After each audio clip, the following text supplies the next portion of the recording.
Cécile et Frédéric, bonjour. Bonjour. Bonjour. Bonjour, c'est rudement impressionnant. Ce mur d'escalade végétale. T'en as profité pour regarder ton jardin d'en haut? Ouais, c'est ça qui était bien. C'est une démarche un peu particulière que vous avez mis en place qui consiste à associer deux disciplines qui a priori n'ont rien à voir l'une avec l'autre. Quoique, finalement. Frédéric, racontez-nous. Comment s'est démarré tout ça? Oh, ça a démarré il y a un certain nombre d'années maintenant, en 89, pour tout vous dire. Ah oui. Pour en arriver là, il a fallu d'abord que je passe par l'escalade, bien entendu, mais après, il a fallu apprendre différents métiers pour fabriquer les éléments qui m'ont permis de développer l'activité. Alors, ce fameux métier, c'est moniteur d'escalade. Au départ, en fait, c'est éducateur sportif à la base. D'accord. C'est-à-dire, en fait, par le biais d'un outil qui est l'escalade, on va apprendre aux enfants, aux adultes, de pratiquer une activité le plus en sécurité possible, mais apprendre à être autonome dans leur pratique. La maîtrise des éléments qui sont les systèmes d'assurage, les cordes, le support sur lequel on va grimper. Et puis, au-delà, bien au-delà, pour nous, notre mission a été, en tant qu'éducateur, tout court, c'est de permettre à des enfants de grandir, tout simplement. En fait, dans l'activité escalade, on apprend à être responsable de l'autre et responsable de soi. Si vous êtes à Silence ça pousse, c'est que c'est un mur d'escalade spécial. Stéphane disait que vous aviez associé deux pratiques. Cécile et moi, en fait, on a voulu développer non seulement l'escalade, mais aussi exercer une passion commune ensemble et partager cette passion. Alors moi, c'est l'escalade. Cécile, l'une de ses passions, en l'occurrence, c'est la nature et spécialement le jardin. Et on s'est dit à un moment, ça a fait tilt à un moment, c'était pas possible autrement de ne pas pouvoir ensemble partager ces deux éléments. Et en fait, voilà, tout naturellement, on s'est dit, réalisons un mur végétal. Cécile. Et ben Alors, voilà. vous êtes gentil d'aller accrocher des fleurettes là-haut, mais pour qu'il y ait un but d'éveil, il faut quand même mettre en place une démarche. Effectivement, donc on a choisi de mettre une voie de fleurs, une voie de plantes aromatiques, et d'associer ça avec un petit jardin pédagogique où on invite les enfants à utiliser leurs sens. On sollicite leur perception olfactive, leur perception tactile. Et ensuite, on leur propose, par exemple, de choisir une plante et ils vont devoir, les yeux bandés, aller la retrouver en sentant, en touchant, et de manière à retrouver la plante qu'ils avaient choisie au départ. Mais là, évidemment, j'ai pu grimper très vite parce que j'avais les yeux ouverts. Ouais. C'est pas inquiétant pour des enfants d'avoir les yeux fermés. Non, parce que préalablement, on les fait grimper les yeux ouverts. D'accord. Et à certains, on va leur proposer de choisir une plante, à d'autres qui sont un peu plus grands, on va leur proposer d'en choisir 2 ou 3 qu'ils devront retrouver. Donc on fait en fonction de l'enfant, en fait. Et qu'est-ce que ça apporte, je pose la question à l'escaladeur, est-ce que ça apporte de grimper les yeux bandés? Alors, la particularité, c'est que la problématique en escalade, tout de suite, c'est l'appréhension du vide. Donc, tout d'un coup, on est face à une situation pour un enfant ou un adulte qui devient très complexe parce qu'on a plein de paramètres à contrôler. La hauteur, la grosseur des prises, l'assurage, le matériel. Donc, ça fait beaucoup d'éléments dans lesquels les enfants, en fait, se perdent totalement à tel point que certains d'entre eux, dès qu'ils ont dépassé 1 mètre, sont en pure panique tout simplement parce qu'il y a trop de paramètres et ça les dépasse.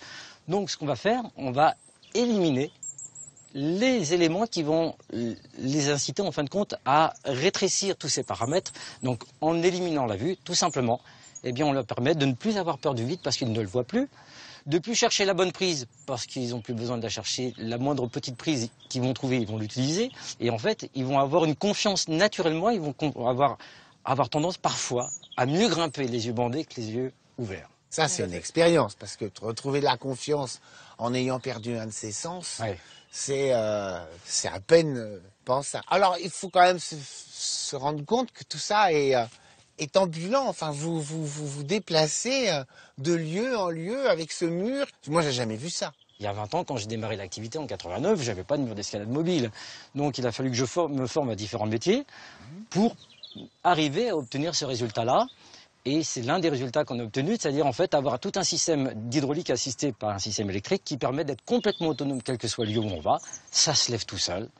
Selon la structure, parce qu'on a différents types de structures, comme vous pouvez l'imaginer, donc il y a différents modèles, parce que là c'est une structure d'escalade avec un mur végétal, il peut y avoir un chalet à grimper, il peut y avoir différents types de structures. Avec différents thèmes. Différents thèmes, Ah. voilà, que l'on fabrique nous-mêmes, parce que tout ce que vous voyez donc là derrière moi, c'est une structure qui n'existe pas dans le commerce. C'est-à-dire que c'est nous qui les fabriquons spécialement pour nos activités. Dites-moi Cécile, suivant les saisons, vous avez des plantes différentes, j'imagine? Alors effectivement, là on a eu un petit peu de mal à trouver beaucoup de fleurs. Vers le mois de juin, on a plein de fleurs retombantes, des lobélias, des fuchsias, des pétunias. Donc là, il y a vraiment pléthore. À l'automne, on pense s'orienter vers un mur fruits-légumes. Waouh! Donc on choisirait peut-être des potimarrons, des petites citrouilles que je prendrais dans le jardin et on les transformerait en prises d'escalade. L'escalade, c'est pas une chose qu'on pratique comme ça à la légère. Il y a des notions de sécurité qui sont extrêmement importantes. Il y a des mesures de sécurité que vous avez simplifiées de manière à pouvoir permettre aux parents d'accompagner l'enfant sans avoir forcément appris à le faire longtemps à l'avance. Dès qu'on dépasse une certaine vitesse de descente, automatiquement ça se bloque.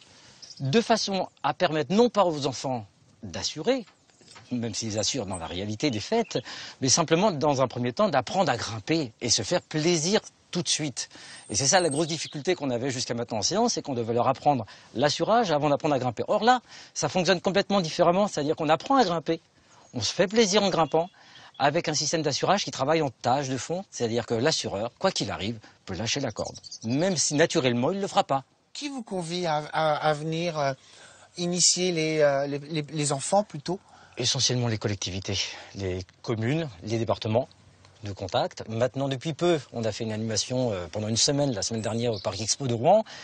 Des particuliers nous sollicitent pour des animations, pour des anniversaires, mais le tarif est quand même moins attractif pour des particuliers que pour des collectivités. Écoutez, c'est une franchement belle initiative et longue vie à vos murs et vos chalets d'escalade. Merci. Merci à vous de nous avoir reçus. Merci Frédéric et Cécile. Merci à Merci à vous deux. Pas de panique chez Rachid, c'est pas qu'il soit bien haut au premier étage, Rachid, mais il vient d'arriver, je sais pas, quelques semaines, regardez, tout est à fait.